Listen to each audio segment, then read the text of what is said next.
Hello and welcome to The Top Story, a podcast with the headlines of the day from our correspondents around the world. I'm Wang Han, coming up in this edition. A U.S. federal appeals court has temporarily reinstated President Donald Trump's tariffs. Israel has approved the largest expansion of Jewish settlement in the West Bank in more than 3 decades. And the South China Sea is again in the spotlight as defense leaders and experts gather in Singapore for the Shangri-La Dialogue. We begin in North America. A U.S. federal appeals court has temporarily reinstated President Donald Trump's tariffs, pausing a lower court's decision that struck down most of the import duties a day earlier. The Trump administration appealed after the U.S. Court of International Trade ruled that the president overstepped his authority. White House trade advisor Peter Navarro said they will seek to enact tariffs through other means if it ultimately loses the legal battle. White House correspondent Nathan King has more. It's like a tariff tennis match. We basically woke up here in Washington with the news that essentially the central pillar of Donald Trump's economic policy, tariffs, he loves them, was essentially on hold because of that court ruling, the Liberation Day tariffs, not the ones on steel, aluminum and autos, which accounts for about $350 billion worth of imports, but still a stinging rebuke nonetheless. Then the appeals court came in and said, hang on a minute, let's get all our arguments ready. For now, the policy can stay in place. We expect to fight this battle all the way to the Supreme Court. These other countries should also know, and they do know, that the president reserves other tariff authorities. As for trade negotiations, what do you do if you're China, the European Union, the UK, Japan, and many others? Do you negotiate? Or do you think, well, the courts might rule in our favor in the US? Would the Trump administration agree with the courts how long it's going to take? So even though it was chaotic to begin with, we now have this extra layer of chaos. Let's listen to the Chinese response. China urges the U.S. to heed the rational voices of the international community and various domestic stakeholders and to completely eliminate its erroneous practice of unilateral imposition of additional tariffs. Now, of course, we await on the court's timeline, but, it's going to be a while. And meanwhile, essentially, this 10% tariff across the board is in place, even with people and countries that have done deals with the Trump administration, like the UK. Threats of more tariffs to come. The question is, how long will the policy last, and what will be the impact of the courts? Could the Trump administration go to Congress and say, look, we need laws? But that would take time too. It really is a mess. That was Nathan King on the legal battles over U.S. tariffs. The Chinese embassy in the United States has opposed the State Department's plan to revoke visas for Chinese students and urged Washington to immediately correct its action. The embassy said the decision targeting Chinese students is politically motivated and discriminatory. A spokesperson said the Chinese embassy has lodged representations and called on the U.S. government to ensure the legitimate rights of Chinese students. U.S. Secretary of State Marco Rubio announced that authorities will start aggressively revoking visas for Chinese students in what they consider critical fields. Tony Waterman has details. For many international students, the chance to study in the U.S. is a dream come true.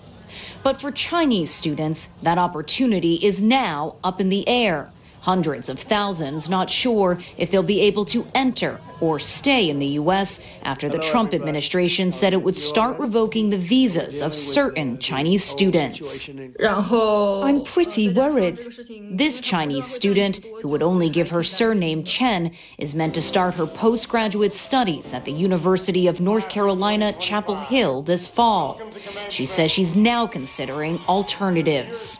Because my studies need to continue if I really can't go to the US. I have an offer from the UK, so I'll probably go there instead. The Trump administration says it's targeting students with connections to the Chinese Communist Party and those studying in critical fields. That's likely to involve research in things like semiconductors or aerospace, areas of increasing competition and distrust between the U.S. and China. At a press briefing on Thursday, the State Department refused to elaborate, but said the decision was based on national security. Beijing has called the policy unreasonable and discriminatory and says it has lodged a complaint with the U.S. government. We are following developments. China believes that education cooperation and academic exchanges should not be disrupted. We urge the U.S. to protect the lawful and legitimate rights and interests of all international students, including those from China. Of the more than 1.1 million international students who studied in the U.S. last year, roughly 277,000 were Chinese, the second largest group of foreign students behind India. They are vital to many universities because they often pay full tuition and are a deep source of talent.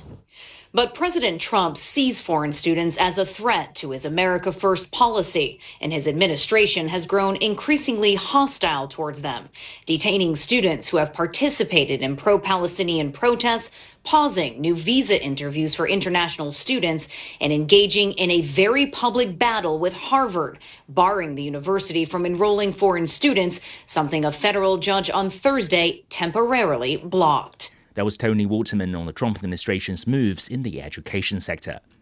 Turning to the Middle East, Israel has approved the largest expansion of Jewish settlement in the West Bank in more than 30 years. Some of the locations are in areas that Israel had previously withdrawn from. Jonathan Regev reports. It's going to be quite a major plan, and we can be sure that it's going to be a very controversial plan as countries around the world, including even the United States, Israel's greatest ally, will clearly not be happy with seeing such major expansion of settlements in the West Bank. The plan calls for 22 new communities. Not all of them are entirely new. 11 are completely new, meaning these are communities that did not exist before. The other 11 are what is known as illegal outposts, meaning outposts that have been set up illegally by settlers, and this new plan calls basically to legalize them. That would expand dramatically the number of Jewish settlements in the West Bank. Settlements in the West Bank are under the jurisdiction or under the responsibility of the Ministry of Defense, and it is seen by the fact that more and more settlements are being built. Of course, this plan is already applauded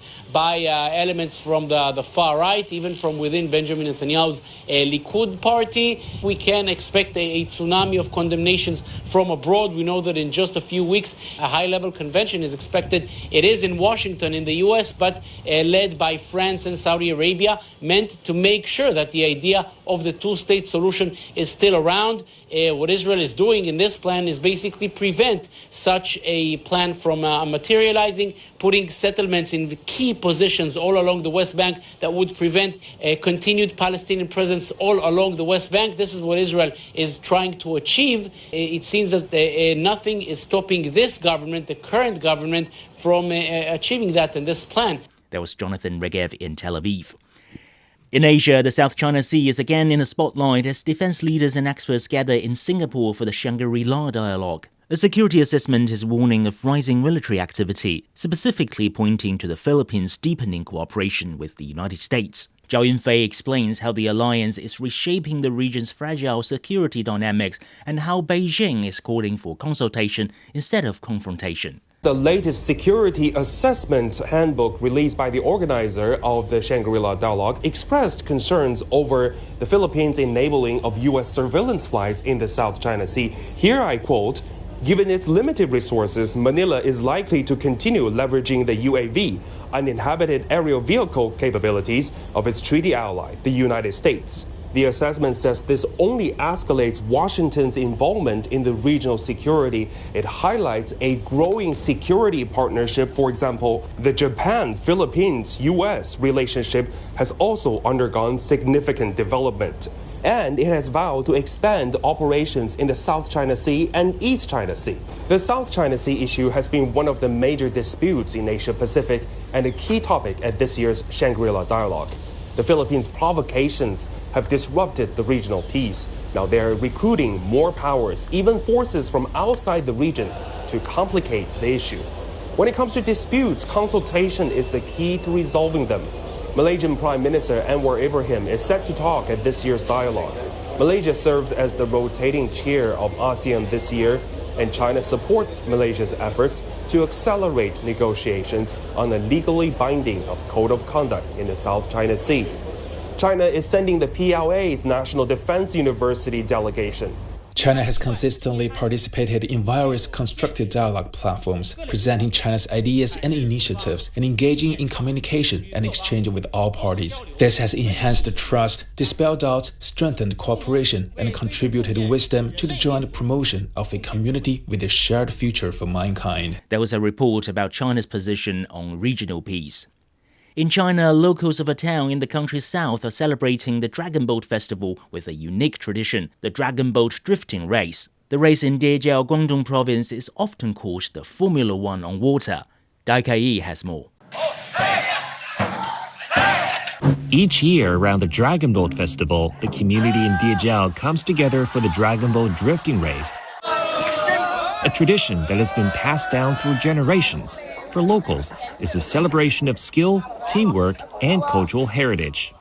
The race course includes sharp curves that test the crew's ability to maintain both speed and precision. Successfully navigating these turns demands exceptional technique and flawless coordination within the team.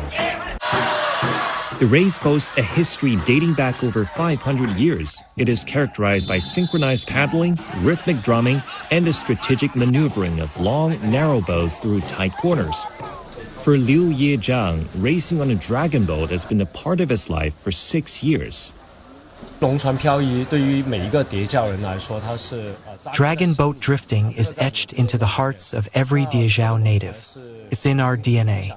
We always hold fast to the spirit of Dejiao dragon boats. We'd rather crash the boat than paddle slow. For Michael, a new team member who came all the way from Germany, this year marks his very first time racing in Dejiao. My team was very welcoming at the beginning and was trying to help me a lot. But the exhaustion is heavy. The pain in my muscles is crazy, especially at the beginning. I could not move my shoulders. To locals, bringing in international teammates adds new dimensions to this cultural legacy. Through their eyes and voices, Dejiao's dragon boat spirit can reach the world. Passing down this heritage is a shared duty for both the new generation and the old. For the people of Dejiao, the Dragon Boat Drifting Race is a vibrant expression of their cultural identity and a testament to their enduring love for tradition. The passing of this legacy from one generation to the next keeps the spirit of the race alive. That was Dai Kai reporting. Finally, in Africa, resilience and cooperation have become the features of the agricultural landscape in Zimbabwe. Local farmers have been making strides decades after the country's land reform campaign. Sharon Baranga takes a closer look. Different variety. In the heart of Zimbabwe, a unique partnership is taking root. Fourth-generation farmer Daniel Baja and newcomer Miriam Mupambawashe are working side by side, tending to paprika fields grown on a resettled neighbor's land. In 2000, 20 years after independence, when land reform began, the white minority owned most of the best farmland, which was then redistributed to the disenfranchised black majority. At first, some of the white farmers were angry, but we managed to talk to each other in good faith and move forward.